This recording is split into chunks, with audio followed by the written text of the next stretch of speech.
Pada video part pertama kemarin, saya belum menyebutkan rahasia untuk mendapatkan pasangan. Jadi kemarin sempat berakhir videonya di part pertama. Video yang berjudul "Apakah kunci untuk mendapatkan pasangan adalah harta dan ketampanan?"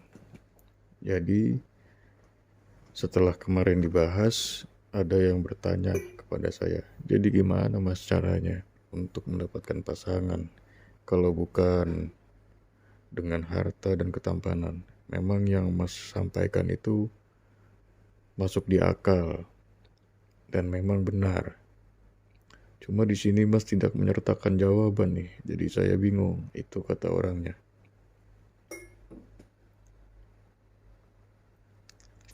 Jadi langsung saja kita masuk ke kunci jawabannya. Jadi jika tidak dengan harta dan ketampanan, lantas dengan apa kita mengunci seseorang, mengunci hati seseorang sehingga orang tersebut, target kita, pacar kita, idaman kita, orang tersebut terkunci cintanya hanya pada kita. Yang pertama dan yang paling penting, paling krusial dalam bidang perasmaraan percintaan adalah kedekatan emosional. Kesalahan laki-laki yang paling umum ditemukan adalah belum apa-apa sudah nyatakan cinta. Padahal yang disampaikan itu bukan murni cinta, melainkan nafsu, melainkan ketertarikan atas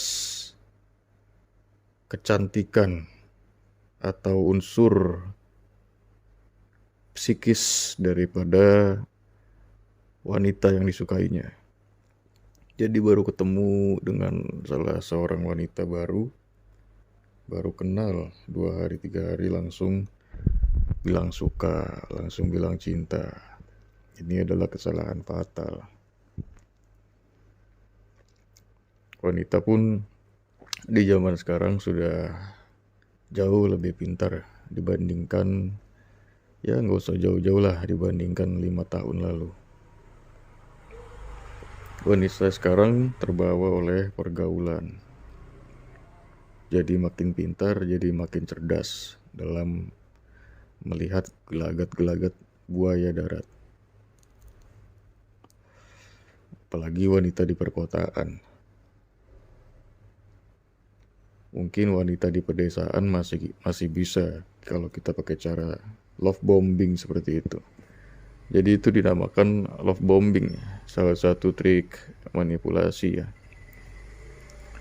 Untuk memanipulasi seseorang agar dia itu terkesan dengan kita, dengan memberikan seluruh kebaikan yang bisa kita kasih kepada orang tersebut, kita berikan tanpa rem.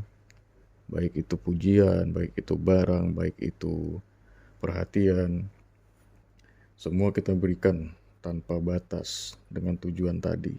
Itu dinamakan love bombing. Kembali ke topik. Jadi kedekatan emosional itu seperti apa, Mas? Harus ada tahapan yang dilalui. Minimal kita itu sudah pernah jalan 2 kali atau 3 kali. Lebih bagus, lebih banyak, biasanya sih lebih bagus ya. Tergantung dalam setiap jalan itu kita menggunakan taktik atau tidak. Kalau kita hanya jalan kosong ya sama aja bohong gitu. Jadi ada beberapa taktik nih yang bisa kita pakai saat kita ngedate dengan seorang wanita yang kita idam-idamkan. Beberapa taktik diantaranya untuk tujuan mendapatkan kedekatan emosional dari si doi dengan lebih cepat. supaya dating yang kita lakukan pada waktu itu jadi berbobot alias tidak kosong, tidak kopong. Yang pertama, ajak liburan. Ajak liburan itu sama saja menghadirkan memori-memori baru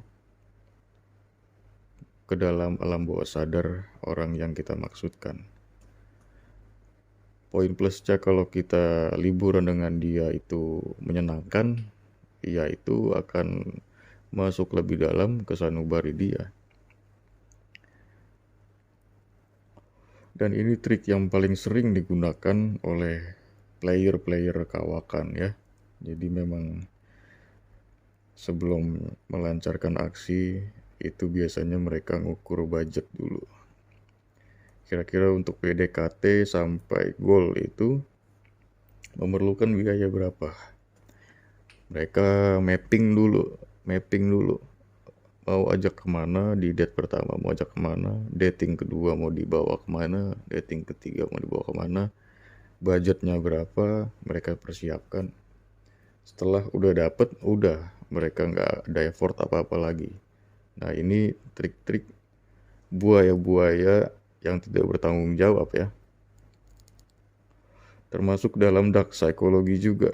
Jadi kalau seandainya saya beberkan di sini, ini mohon digunakan dengan tanggung jawab yang besar karena kita bersangkut paut dengan wanita, yang mana wanita itu nantinya akan mengalami trauma, akan punya trust issue.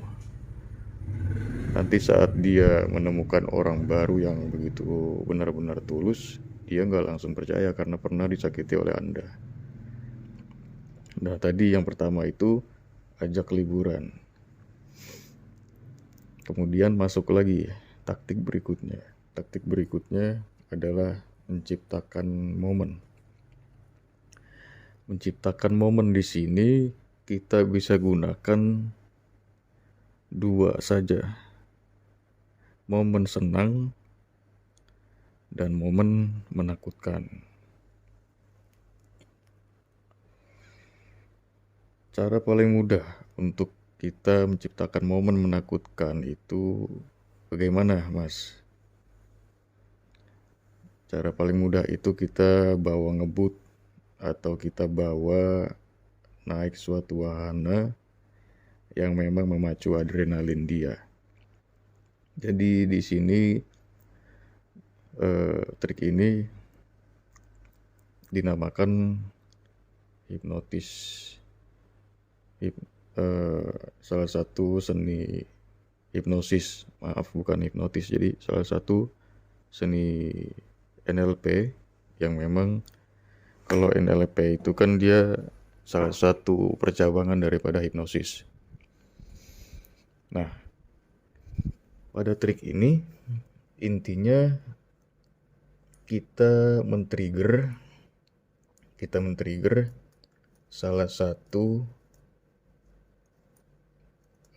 alam bawah sadar yang fungsinya itu bikin dia jadi teringat-ingat.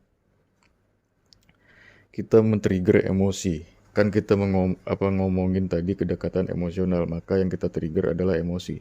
Jadi saat orang yang kita maksud ini sudah ke-trigger emosinya, adrenalin itu kan saat dia takut itu kan emosi yang bermain di situ. Jadi ada suatu perasaan yang keluar saat bersama kita. Dan perasaan itu sangat kontras sekali, bukan perasaan yang samar-samar. Nah, saat dia merasa ketakutan, kemudian ada kita di situ yang menenangkan, itu yang dinamakan NLP bekerja di situ. Kita berhasil men-trigger emosi ketakutannya dengan menghadirkan rasa aman.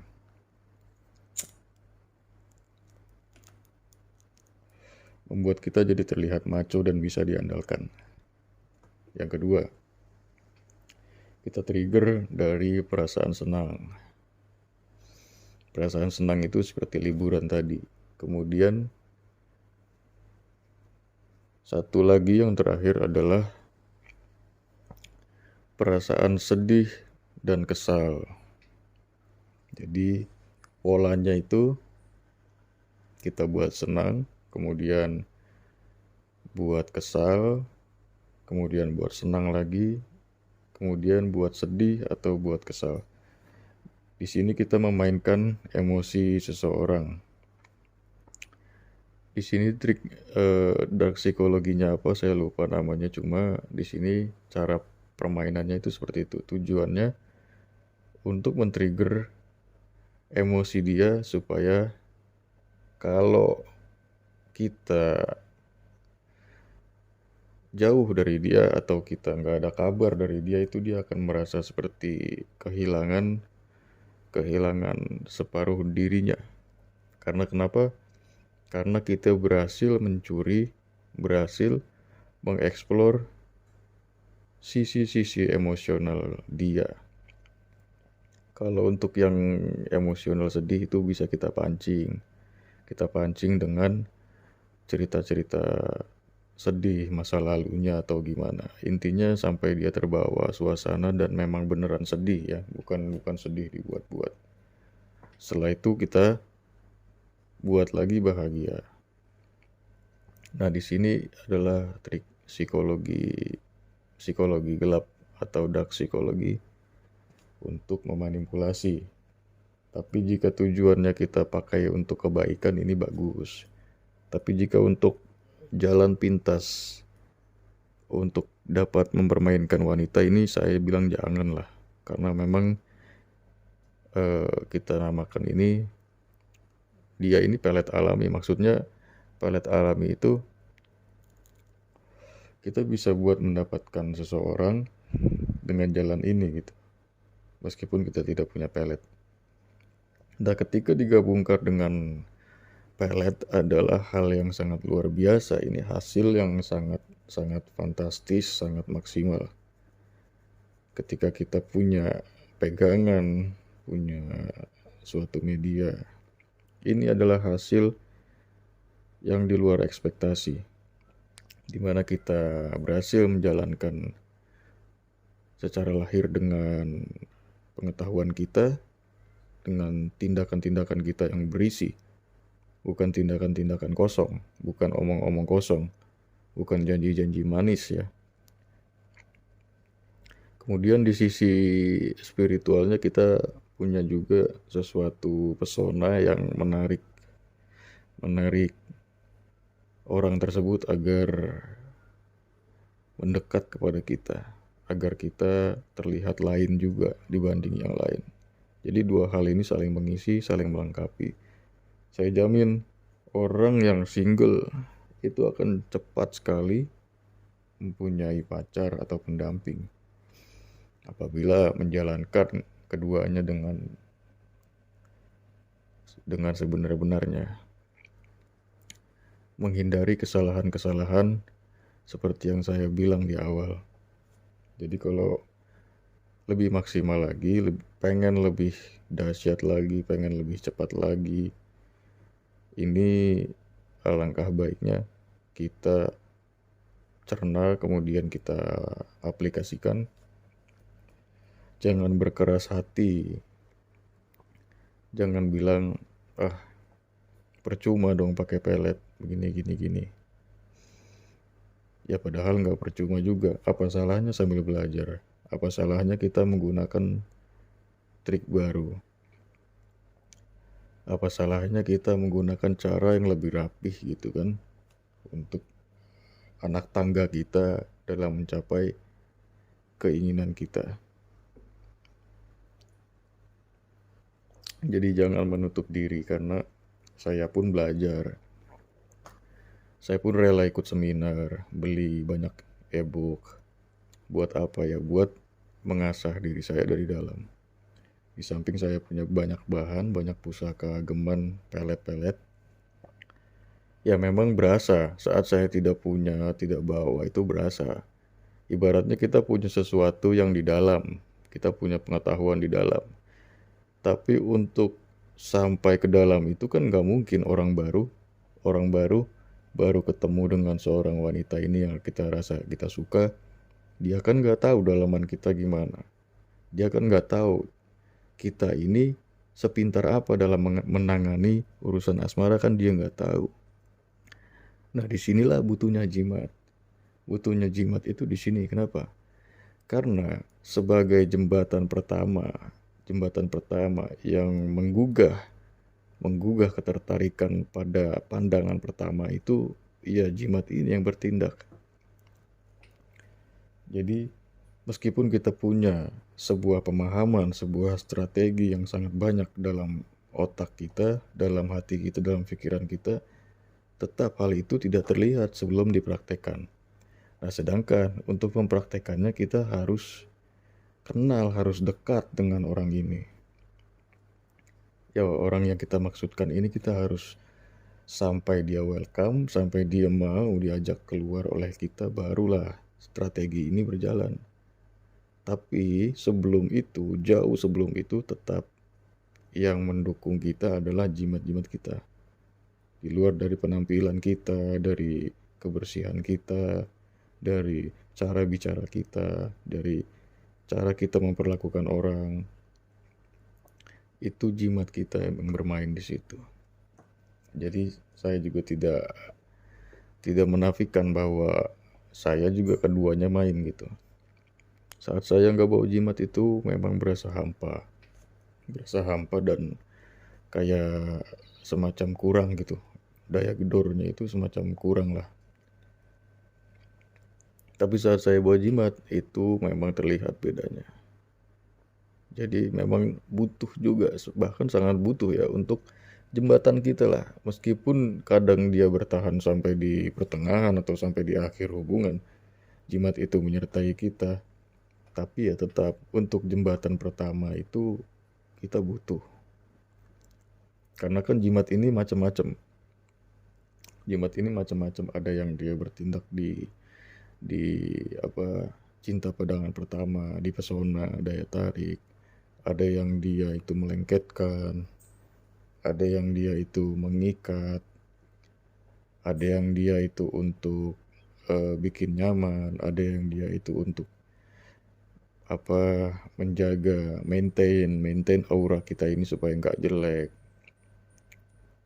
Jadi itulah di situ pentingnya jimat, di samping strategi-strategi yang sudah kita bahas tadi. Jadi kuncinya, kesimpulannya adalah kedekatan emosional. Itu yang paling krusial, paling penting di antara yang lain. Sebelum bahas harta, sebelum bahas hal yang jauh-jauh, kedekatan emosional lah yang penting. Makanya banyak orang yang terjebak dalam artian ini orang waktu PDKT itu sangat membuat saya nyaman atau sangat bikin tertarik gitu ya.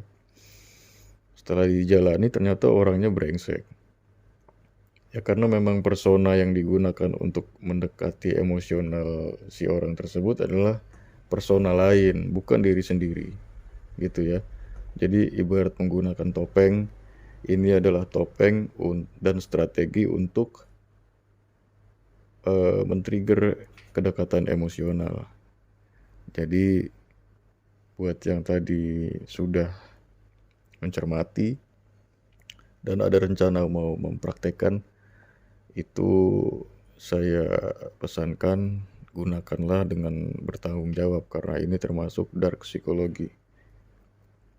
Terlepas dari bagaimanapun cara kalian untuk memodifikasi di setiap daerah kalian masing-masing, di setiap target masing-masing. Intinya kedekatan emosional dengan berbagai cara. Makanya bisa banyak kasus seperti kita lihat, mohon maaf, dari sisi prianya kurang tampan, sedangkan si wanitanya ini kalau kita lihat sangat bisa untuk mendapatkan yang lebih tampan dari dia. Tapi kenapa dia bertahan dengan pria ini? Karena memang wanita kuncinya adalah di emosi. Saat kita berhasil mendekati emosi, kedekatan emosional kita sudah bagus, maka dapatlah kita wanita yang secantik apapun yang kita mau. Terlepas kitanya jelek atau tampan. Dan banyak juga dari sisi-sisi orang yang finansialnya bagus atau bahkan sangat bagus, pasangannya masih berselingkuh dengan orang yang lebih mengerti dia, orang yang lebih bisa memahami dia, emosional dia, lebih bisa ada untuk dia di saat dia membutuhkan.